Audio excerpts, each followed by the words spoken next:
Man, so we just finished off with a nice little epic fight, exciting fight between Ryan Garcia and Luke Campbell. It was good. It was straight. I mean, whenever the young kids they start stepping up that level of competition, like actually before this fight, I was like, okay, this is the opportunity for this kid to show what he's made of. Show how good he is. Or it's usually the type of situations where the guys flame out, something catastrophic happens. You never know what your one's gonna be. And then after that, if something does catastrophic does happen, some people are able to come back. Some people, whether it be in the fight or whether it be later, in their career in general, and become what everybody thought they would be, or they don't, you know.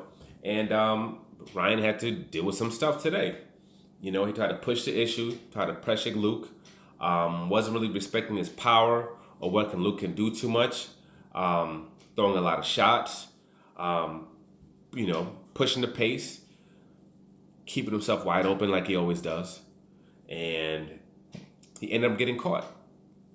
He was pushing off. He has this weird thing where when he wants to get you off of you, he'll just kind of push you off with both of his hands. And when he tried to do that with Luke, Luke just caught him with a shot, boom, right in the chin, and put him down. He got up. He was dizzy. He wasn't really there, but Luke didn't press the issue. That was like his opportunity to put it all on the line. This guy's buzzed up. You catch him another clean shot. Reality is probably going to go down again.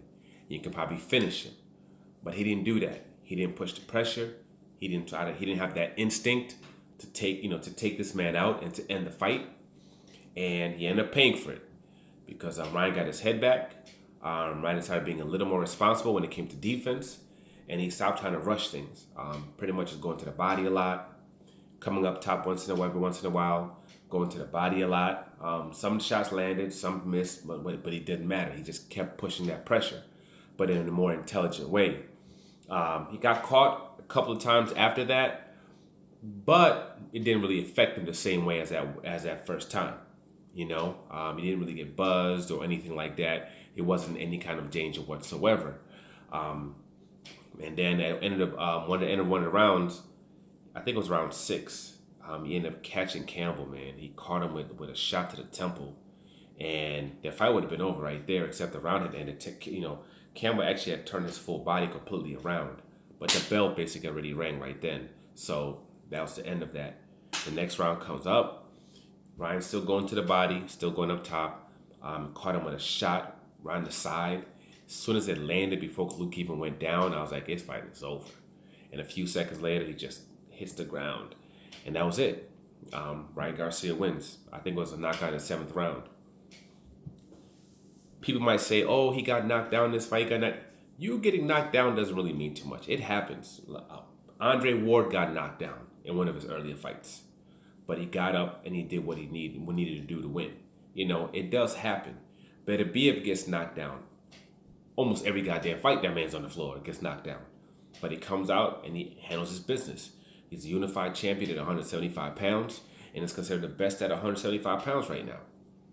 So you being knocked down doesn't necessarily mean too much. It's what happens after it happens. What do you do? And Ryan Garcia did what he needed to do. He handled his business. He didn't curl up. He didn't quit. None of that stuff. He bucked up and did what he needed to do in order to come out with that victory.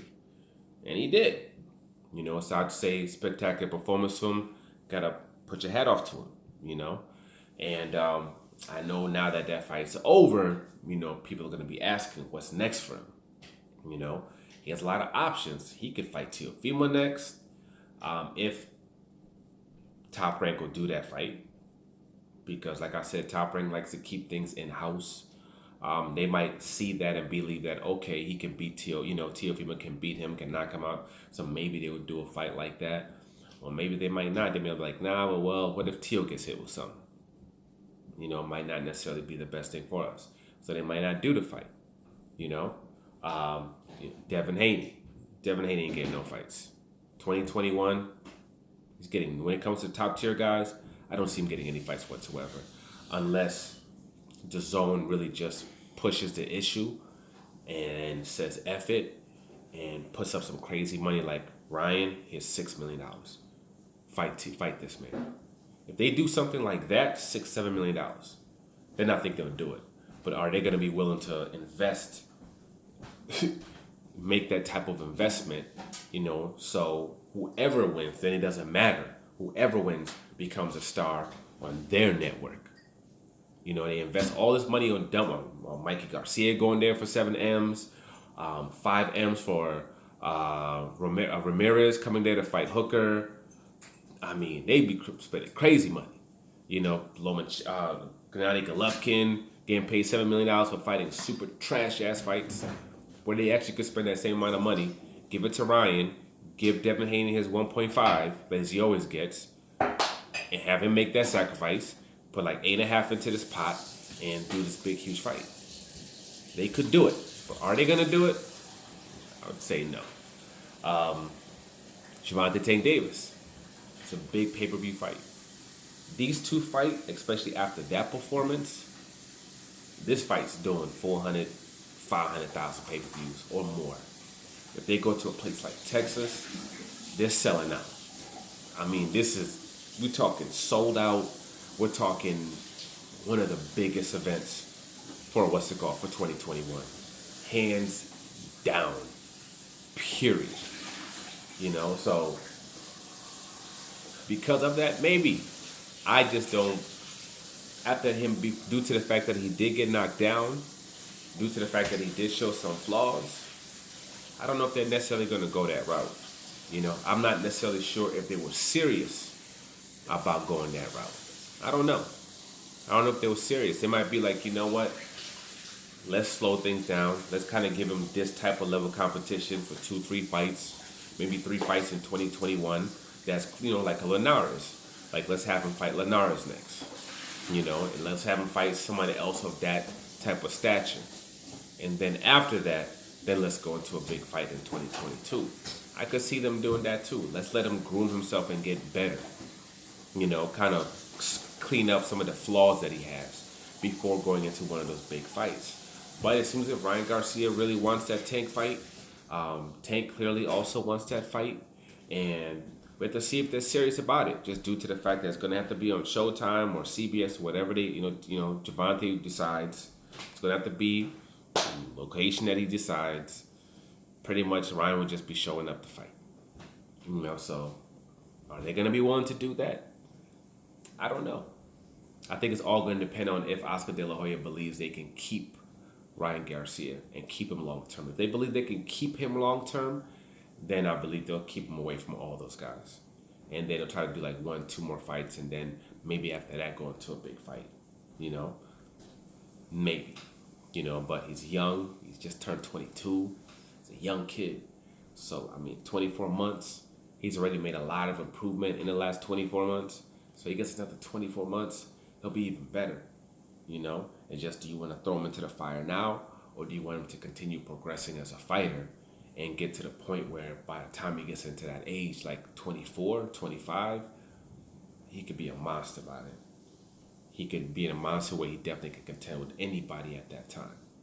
But all depends on what direction they decide to take with him, and also depends on if Golden Boy believes they'll be able to keep him. And he also has Canelo in his corner that's also obviously going to be pushing him toward directions of what he should do. And looking at the way Canelo kind of moves, he might be swaying him away from these fights as well. But we'll see. We'll see what's going on. Regardless of what goes on, I'm not talking about him as a fighter when it comes to that, so people don't get butthurt. I'm talking about the politics around him, the people around him, not him. I think he will fight anybody. I think he'll fight Devin. I think he'll fight Tio. I think he'll fight Tank. I think he'll fight anybody. So it's not that, but the people around them, what are they going to want to do? Like, one of the things I never do is just close my eyes to the reality of how, these promoters move. Period. Or how sometimes the fighter moves, but definitely the promoters and what they do, So have to look at that. But we'll see, I guess, in the next couple of weeks. But for now, like, subscribe, share. I'm out.